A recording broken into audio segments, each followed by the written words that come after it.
Miracle in Cell Number 7.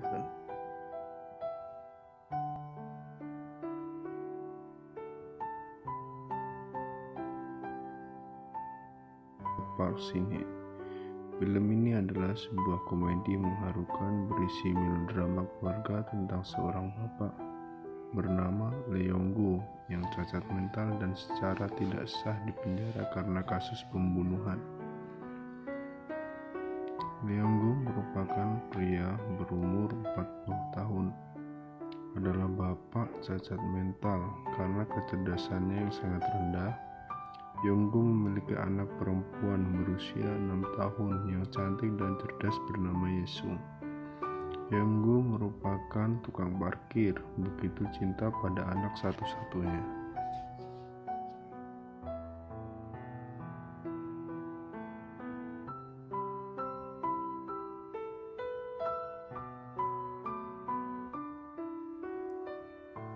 Plot cerita film ini dimulai ketika Yesung sangat tertarik dengan tas kuning bergambar Sailor Moon. Karena belum gajian, Yong-gu hanya bisa menjanjikan pada Yesung akan membeli setelah gajian. Saat melihat dari luar toko, ternyata tas Sailor Moon itu dibeli seorang anak perempuan bersama orang tuanya. Yong-gu yang kecewa nekat masuk ke dalam toko dan minta agar tas Sailor Moon itu tidak jadi dibeli. Ayah dari anak pembeli tas itu ternyata seorang komisaris jenderal kepolisian dan langsung memukul Yong-gu. Beruntung, anak komisaris jenderal polisi yang bernama Ji-young itu baik hati. Setelah Yong-gu gajian, Ji-young menemui Yong-gu dan menunjukkan toko lain juga yang menjual tas Sailor Moon. Disinilah awal petaka terjadi dalam perjalanan Ji-young terpeleset dan meninggal dunia. Yong-gu dituduh membunuh Ji-young karena kening Ji-young terluka dan di samping kepalanya ada batu bata, sehingga Yong-gu dituduh memukul kepala Ji-young dengan batu bata. Padahal batu bata itu jatuh dengan sendirinya. Lebih parah lagi, sesuai dengan pelajaran yang diterima Yong-gu ketika menjalani pelatihan sebagai tukang parkir, cara menyelamatkan orang yang pingsan adalah membuka celana agar melancarkan peredaran darah, kemudian memberi pernapasan buatan dari mulut ke mulut. Karena itulah, Yong-gu dituduh selain membunuh juga memperkosa Ji-young. Dengan kecerdasan yang sangat rendah, Yong-gu tidak bisa membuat pernyataan yang bisa membela dirinya.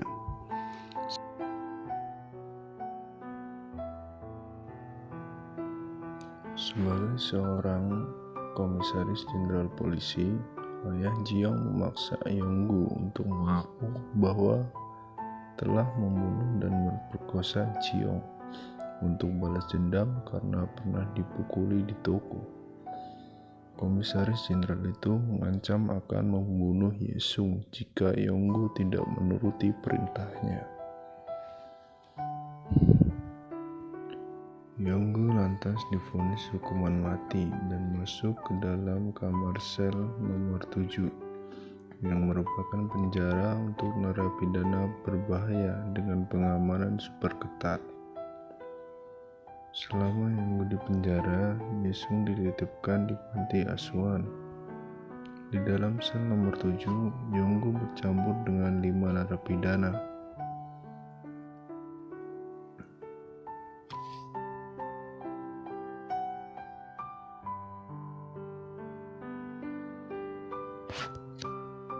Sudah menjadi budaya para narapidana di seluruh dunia bahwa jenis narapidana yang paling dibenci oleh narapidana lainnya adalah pemerkosaan, apalagi yang diperkosa adalah anak-anak. Akibatnya, Yong-gu dipukuli oleh 5 narapidana lain di sel nomor 7 dan terus dimusuhi.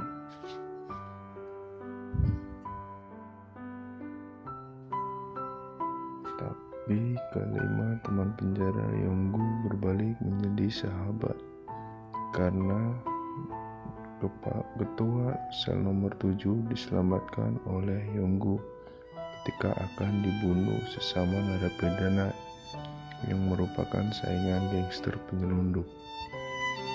Merasa berhutang budi, bahkan berhutang nyawa, ketua sel nomor 7 mengabulkan apapun keinginan Yonggu.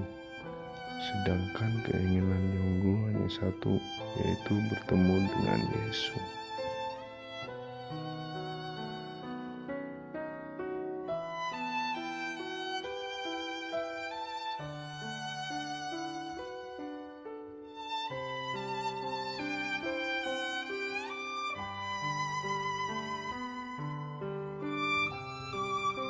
Tibalah saatnya Yonggu dieksekusi mati pada tanggal 23 Desember. Pada hari itu juga Yesus secara bersamaan berulang tahun.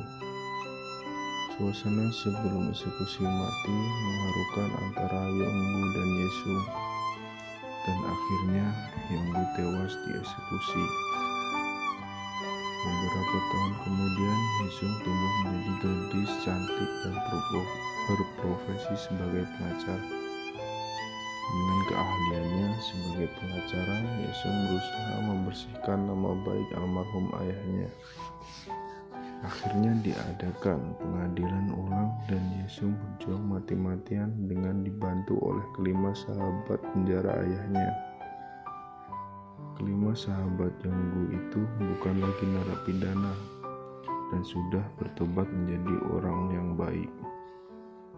Bahkan ketua sel nomor 7 yang kini menjadi pendeta.